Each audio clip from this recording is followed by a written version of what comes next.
साहब, नदवी साहब, एक बात बताइए ना, पूरी माजरत के साथ इस देश के अंदर रेलवे और आर्मी के बाद किसकी जमीन है? वक्फ के पास जमीन है कि नहीं?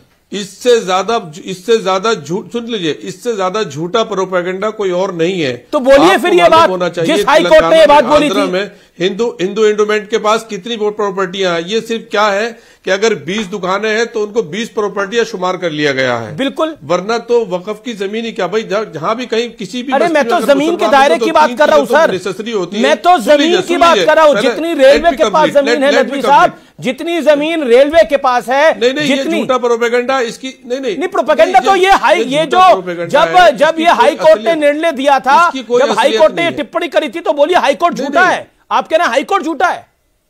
नहीं, हाई कोर्ट ने कभी नहीं कहा कि वक्फ की तीसरी प्रॉपर्टी जो है वक्फ की है, कभी नहीं कहा। ये आप गलत कह रहे हैं। नहीं, मैं गलत नहीं कह रहा, आप चेक कर लीजिए, मैं आपको डेट और टाइम भी बता सकता हूं कब का हाई कोर्ट। नहीं, आपकी मालूमात ठीक नहीं है, पहले अपनी मालूमात सही करिए, उसके बाद मेरी मालूम। Thank you. नहीं, अब आप उठ रहे हैं।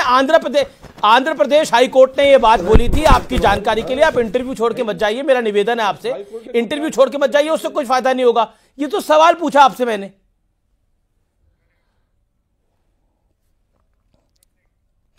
चलिए, उठ गए हैं ये इंटरव्यू छोड़कर, लेकिन कुल मिलाकर सत्य यही है कि जब हाई कोर्ट ने बोला था उसका कोई जवाब नहीं है। लेकिन क्या इसी तरह के अधिकार दूसरी कम्युनिटी को भी देना चाहेंगे नदवी साहब? यह सवाल जरूर होगा।